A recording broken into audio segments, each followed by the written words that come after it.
Elon, hey, welcome back to TED. It's great to have you here. Thanks for having me. So, in the next half hour or so, we're going to spend some time exploring your vision for what an exciting future might look like, which I guess makes the first question a little ironic. Why are you boring? Yeah, I ask myself that frequently. We're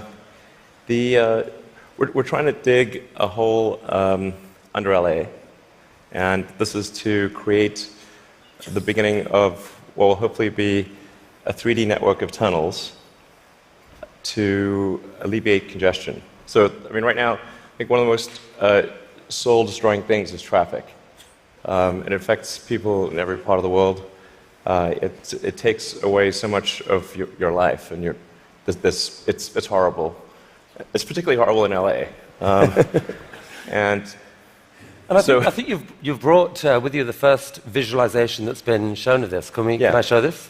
Yeah, absolutely. So this is the first time, just to sort of show what we're talking about. So there are a couple of key things that are important in having a 3D tunnel network. First of all, you have to be able to integrate the entrance and exit of the tunnel seamlessly into the fabric of the city. So by having an elevator, sort of a car skate that's on an elevator, you can integrate the entrance and exits to the tunnel network just by using 2 parking spaces. And then the car gets on a skate. There's no speed limit here, so we're designing this to be able to operate at 200 kilometers an hour, or about 200 kilometers an hour, or about 130 miles per hour. So you should be able to get from, say, Westwood to LAX in 6 minutes, 5-6 minutes.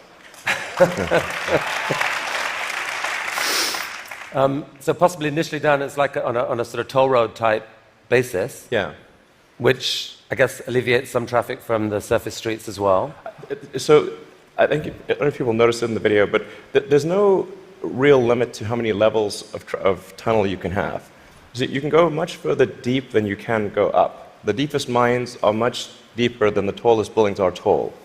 So you can alleviate any arbitrary level of urban congestion with the 3D tunnel network. This is a very important point. So a key rebuttal to the tunnels is that if you add one layer of tunnels, then that will simply alleviate congestion. Will get used up, and then you'll be back where you started, back with congestion. But you can go to any arbitrary number of tunnels, any number of levels. But people assume traditionally it's incredibly expensive to dig, and that would block this idea. Yeah.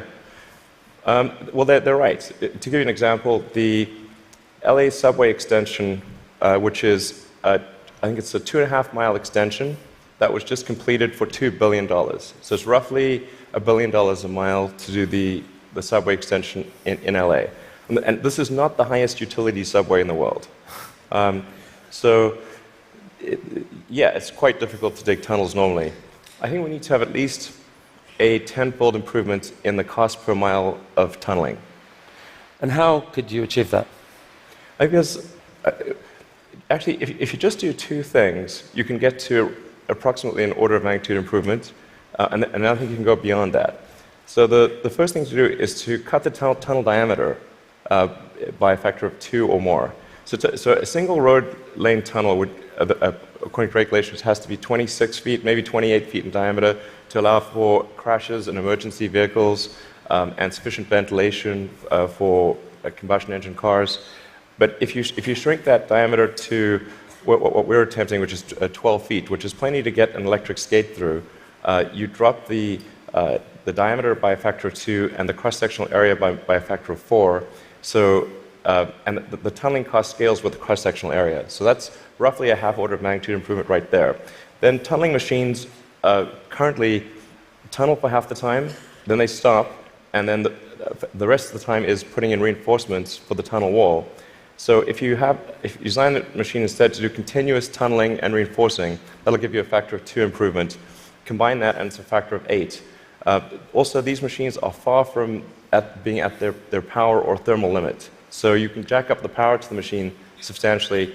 I think you can get at least a factor of 2, maybe a factor of 4 or 5 improvements on top of that. So I think there's a fairly straightforward series of steps to get somewhere in excess of an order of magnitude improvement in the cost per mile. Our target actually is we've got a pet snail called Gary. This is from Gary the snail from South Park. I mean, sorry, SpongeBob SquarePants. So Gary is capable currently he's capable of going 14 times faster than a tunnel boring machine. Okay. You want to beat Gary? We want to beat Gary.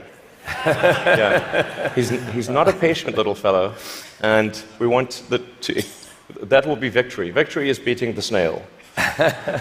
But a lot of people dreaming about future cities, they imagine that actually the solution is sort of flying cars, drones, etc. You go above ground. Why isn't that a better solution? You save all that tunneling cost. Right. I'm in favor of flying things. Obviously, I do rockets, so I like things that fly. This is not some inherent bias against flying things, but there is a challenge with flying cars in that they'll be quite noisy. The wind force generated will be very high. Let's just say that if something's flying over your head, if there are a whole bunch of flying cars going all over the place, that is not an anxiety-reducing situation. You don't think to yourself, well, I feel better about today. You're thinking, like, did they service their hubcap? Or is it going to come off and guillotine me as they're flying past? And so you've got this vision then, future cities with these rich 3D networks of tunnels underneath. Is there a tie-in here with Hyperloop? Could you apply these tunnels to use for this Hyperloop idea you released a few years ago? Yeah, so we've been sort of puttering around with the Hyperloop stuff for a while. We built a Hyperloop test track adjacent to SpaceX just for a student competition to encourage innovative ideas in transport. It actually ends up being the biggest vacuum chamber in the world after the Large Hadron Collider by volume. It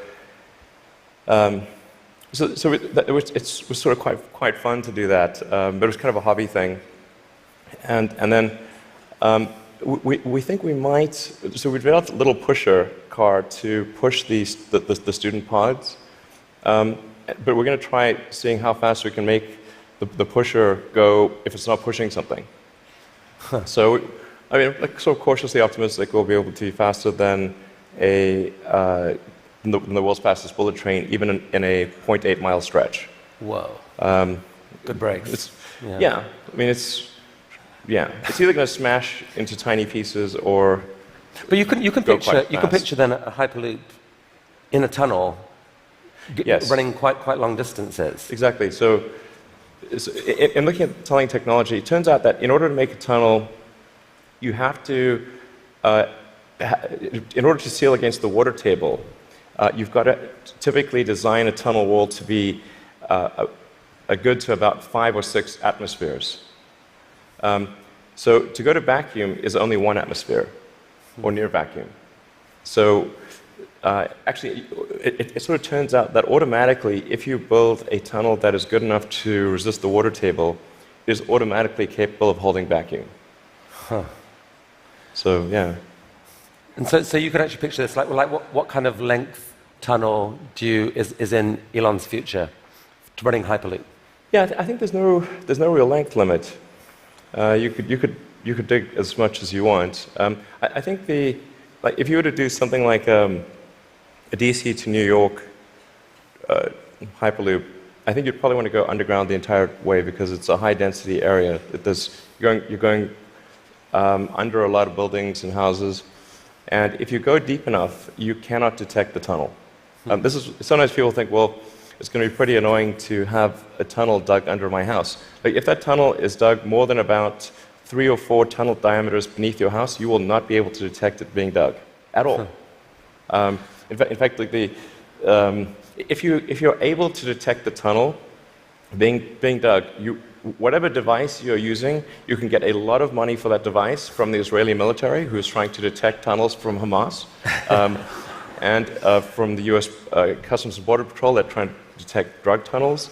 So the reality is that Earth is incredibly good at absorbing vibrations, and once the tunnel depth is below a certain level, it is undetectable.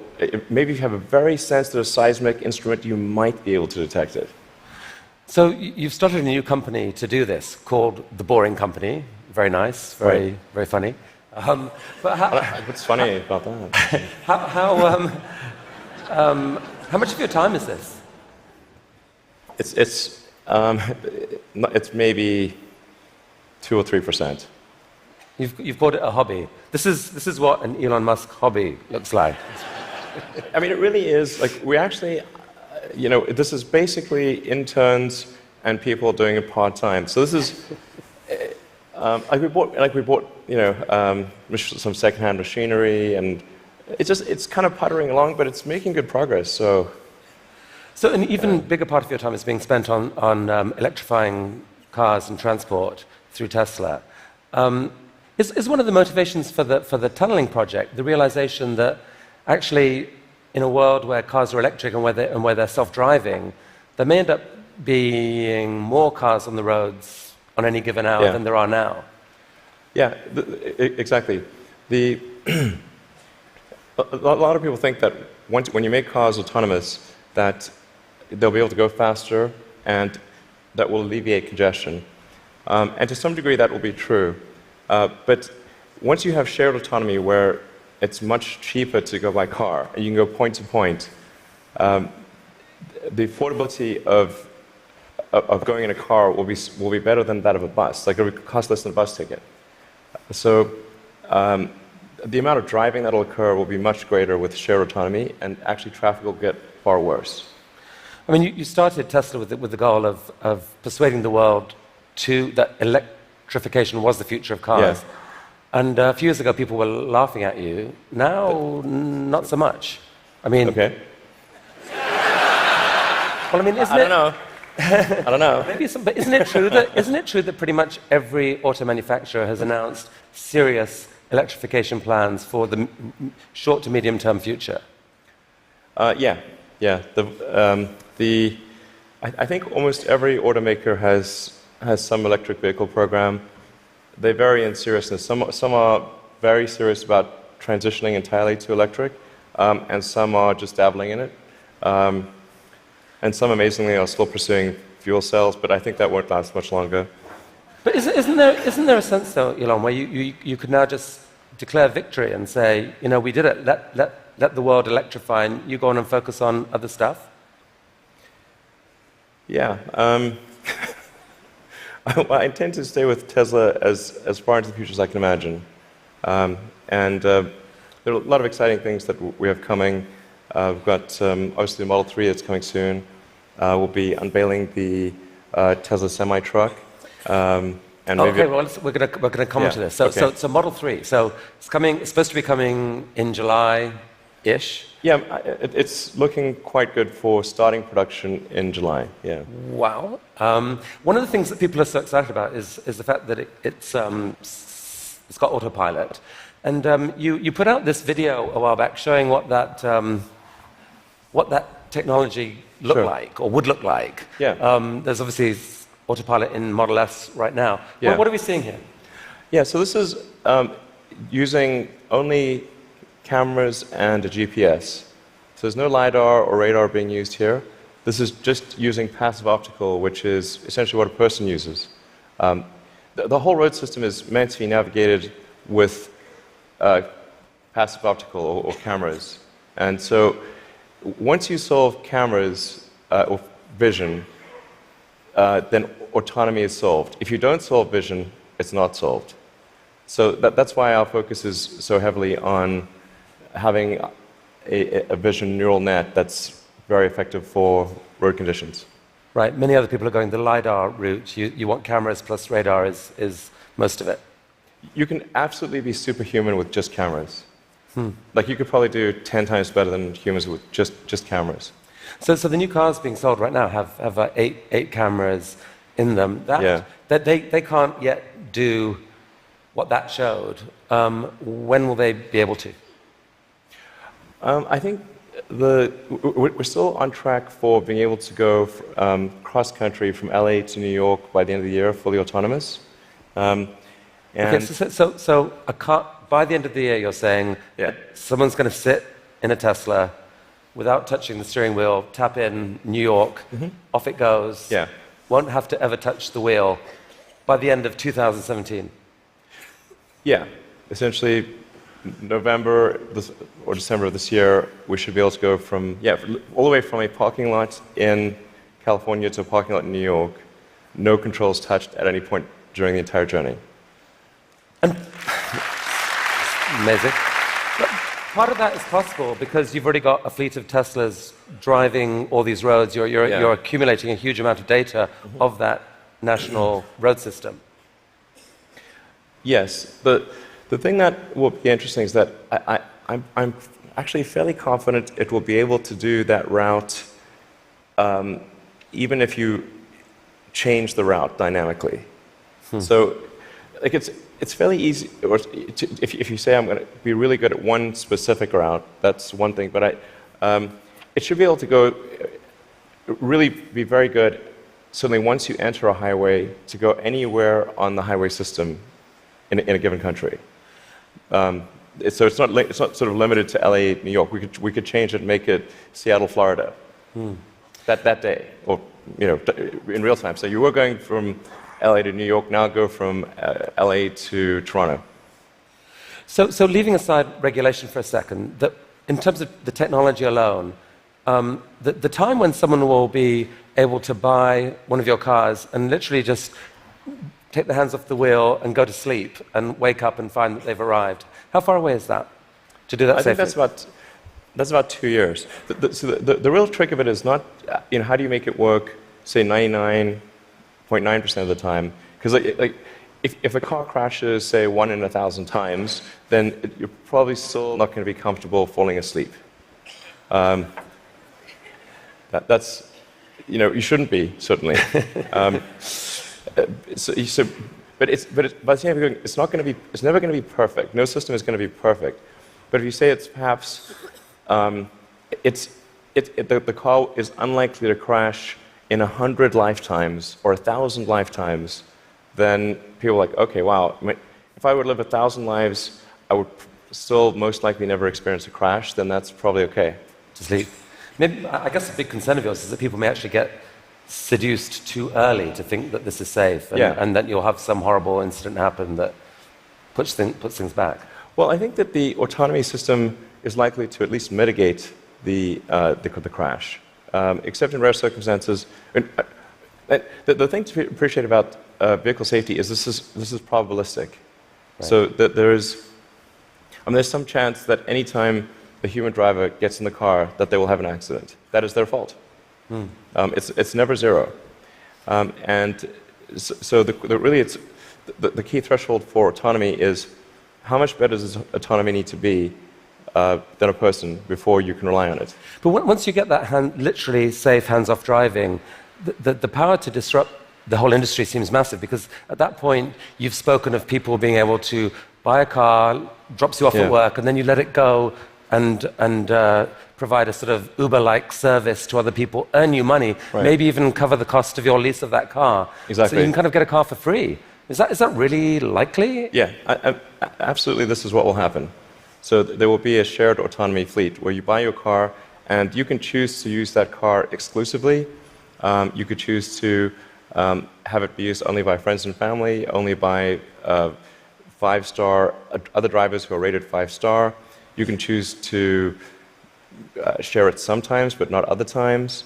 That's 100% what will occur. It's just a question of when. Wow. So you mentioned the Semi, and I think you're planning to announce this in September, but I'm curious whether there's anything you could show us today. I will show you a teaser shot of the truck. Teaser shot. It's live. Okay. No, I no, think that's definitely a case where we want to be cautious about the autonomy features. Yeah. Because that just, we can't see that much of it, but it doesn't look like just a little friendly neighborhood truck. It looks kind of badass. What sort of semi is this? So this is a heavy-duty, long-range semi-truck. So it's like the highest weight capability and with long range. So essentially, it's meant to alleviate the heavy-duty trucking loads. And this is something which people do not today think is possible, because think the truck doesn't have enough power or it doesn't have enough range. And then with the Tesla Semi, we want to show that an electric truck actually can out-torque any diesel semi. And if you had a tug-of-war competition, like the Tesla Semi will tug the diesel semi uphill. That's pretty cool. And short term, these aren't driverless. These are going to be trucks that truck drivers want to drive. Yes. No, so what will be really fun about this is you have a flat torque RPM curve with an electric motor, whereas with a diesel motor or any kind of internal combustion engine car, you've got a torque RPM curve that looks like a hill. So this will be a very spry truck. You could drive this around like a sports car. There's no gears. It's like single speed. So there's a great movie to be made here somewhere. I don't know what it is, and I don't know that it ends well, but it's a great movie. I mean, it's quite bizarre test driving when I was driving the test prototype for this truck. It's really weird because you're driving around and you're so nimble, and you're in this giant truck. Wait, you've already driven a prototype? I drove it around the parking lot, and I was like, this is crazy. Wow. This is not vaporware. This is like wow. Driving this giant truck and sort of making these mad maneuvers. This is cool. Okay, from a really badass picture to a kind of less badass picture, this is just a cute house from Desperate Housewives or something. What on earth is going on here? Well, this illustrates the picture of the future that I think is how things will evolve. You've got an electric car in the driveway. If you look in between the electric car and the house, there are actually 3 power walls stacked up against the side of the house, and then that house roof is a solar roof. So that's an actual solar glass roof. Okay, so that's a picture of a real. Admittedly, it's a real fake house. That's a real fake house. So these roof tiles, some of them have in them basically solar power, the ability to. Yeah, so the solar glass tiles where you can adjust the texture and the color at a very fine-grained level, and then there's sort of micro-louvers in the glass, such that when you're looking at the roof from street level or close to street level, all the tiles look the same whether there is a solar panel behind it or a solar cell behind it or not. So you have an even color from the ground level.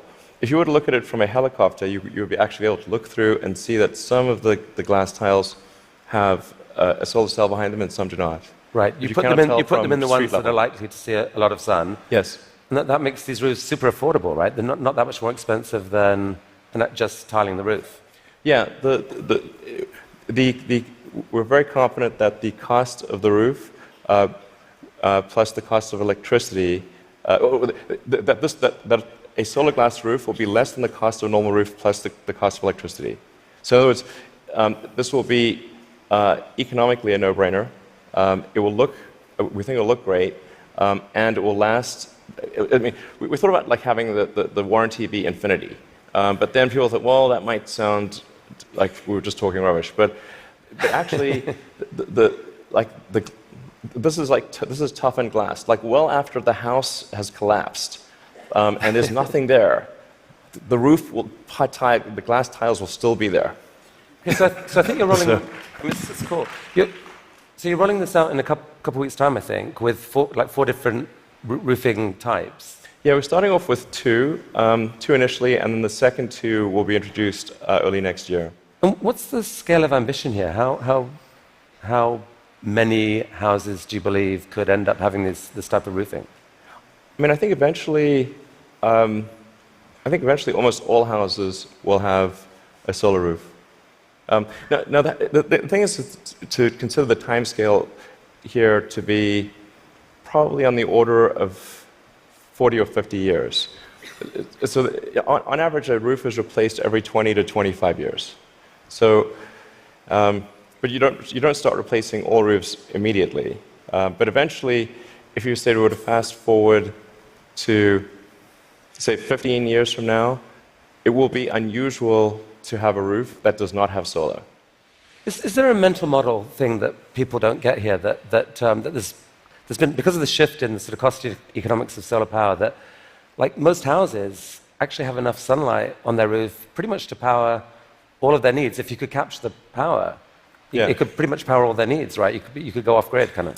Yeah, it depends on where you are and what the house size is relative to the roof area.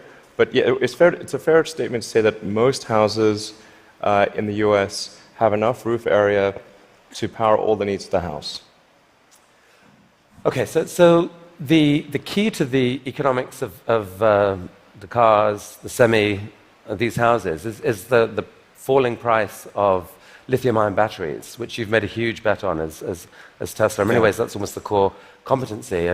And you've decided that to really own that competency, you just have to build the world's largest manufacturing plant and kind of double the world's supply of lithium-ion batteries. Yeah. With this guy. What is this? Yeah, so that's the Gigafactory. The progress so far in the Gigafactory. Eventually, you can sort of roughly see that there's sort of a diamond shape overall, and when it's fully done, it'll look like a giant diamond, or that's the idea behind it. And it's aligned on true north. There's a small detail there. And capable of producing like 100, eventually like 100 gigawatt hours of batteries a year? 100 gigawatt hours. We think probably more, but yeah. And they're actually being produced right now already here, right? Yeah, we're in production already. You guys put out this video. Yeah. I mean, does that speed it up, or? That's the slowed down version. So how fast does it actually go?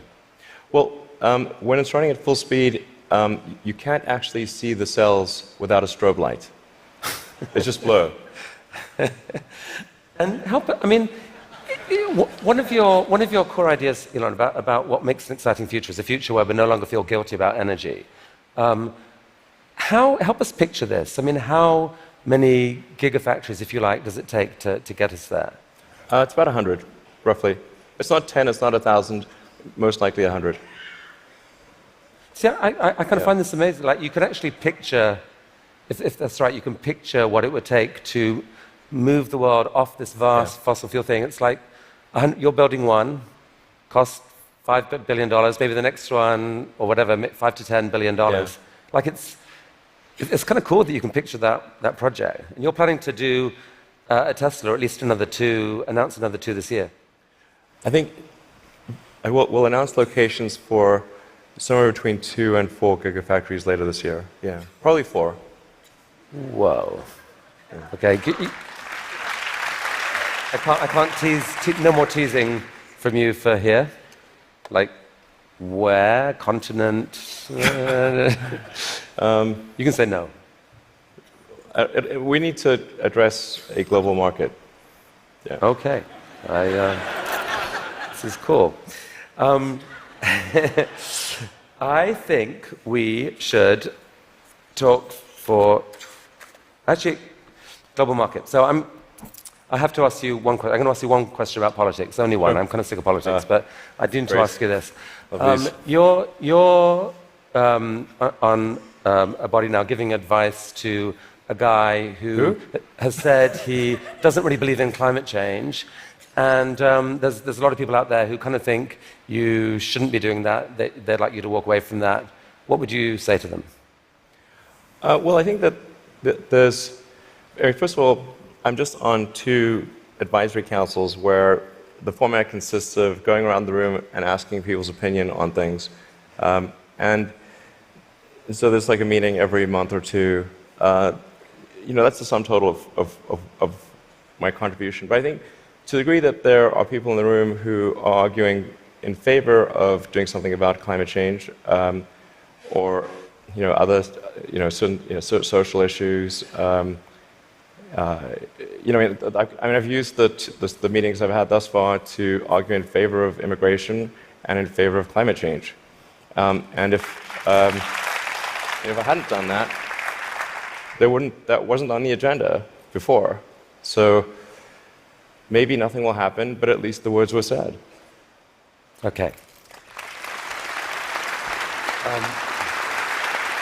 So let's talk SpaceX and Mars. Last time you were here, you spoke about this, what seemed like a kind of incredibly ambitious dream to develop rockets that are actually reusable.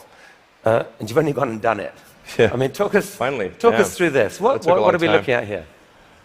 Yeah, so this is one of our rocket boosters coming back from very high and fast in space. So it just delivered the upper stage at high velocity. I think this may have been a sort of a Mach 7 or so delivery of the upper stage. Yeah.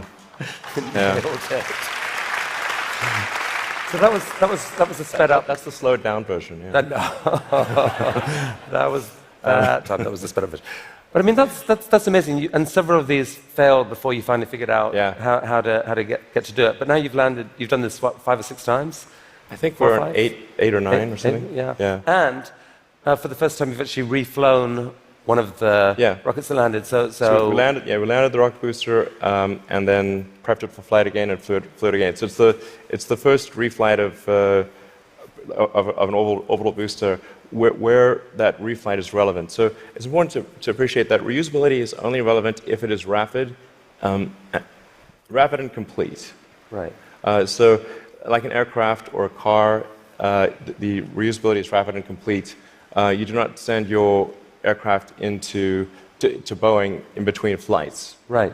So this is allowing you to dream of this really ambitious idea of sending many people to Mars in 10 or 20 years time, I guess. Yeah. In the next 20 years. And you've designed this outrageous rocket to do it. Help us understand the scale of this thing. Well, I think visually you can see that's person. Yeah, and that's the vehicle. So if that was a skyscraper, that's like a 40. Did I read that? 40 stories. Yeah, maybe a little more. Yeah. The thrust level of this is really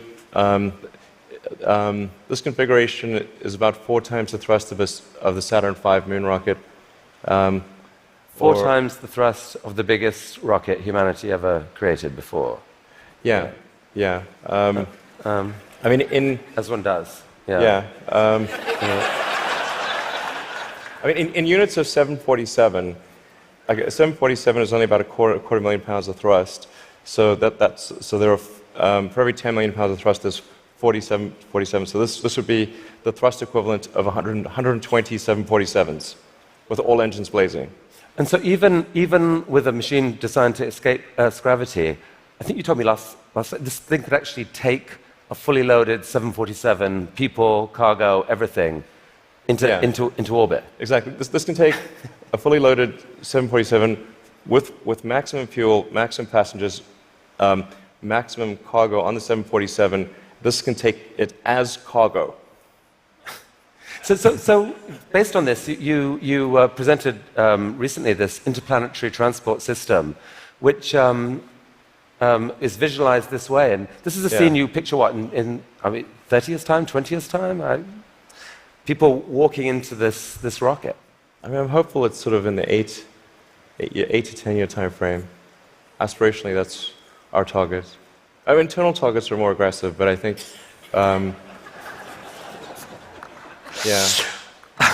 Okay. So this vehicle seems quite large, and is large by comparison with other rockets. I think the future spacecraft will make this look like a rowboat. I mean, this is the future spaceships will be truly enormous. Why, Elon? Because why do we need to build a city on Mars with 1 million people on it in your lifetime, which I think is kind of what you've said you'd love to do. Yeah, I think it's important to have a future that is inspiring and appealing. I mean, I just think that there have to be reasons that you get up in the morning and you want to live. Like, why do you want to live? What's the point? What inspires you? What do you love about the future? And if we're not out there, if the future does not include being out there among the stars and being a multi-planet species, I find that it's incredibly depressing if that's not the future that we're going to have.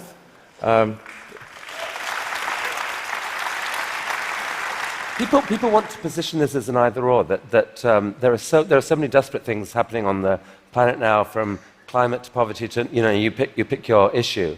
And this feels like a distraction. You shouldn't be thinking about this. You should be solving what's here and now. And to be fair, you've done a fair old bit to actually do that with your work on sustainable energy. But why not just do that?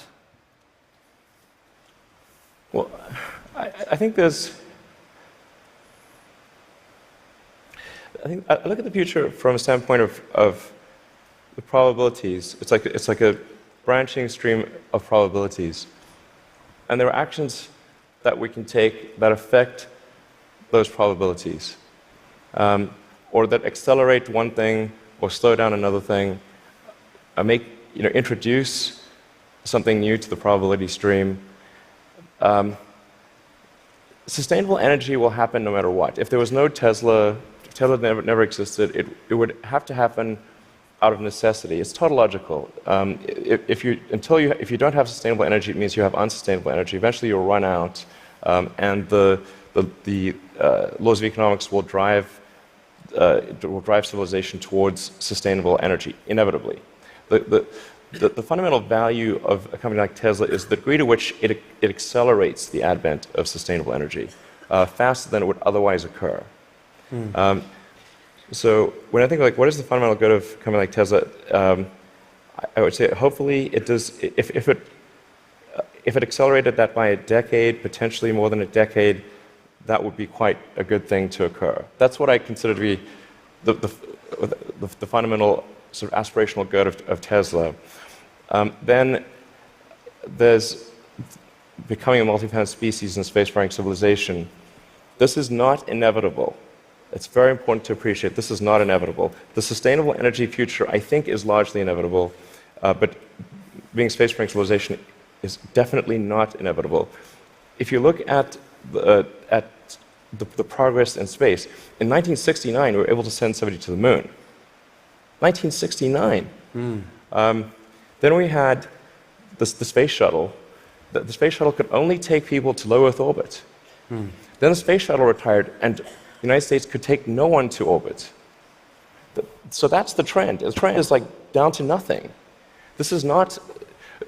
People are mistaken when they think that technology just automatically improves. It does not automatically improve. It only improves if a lot of people work very hard to make it better.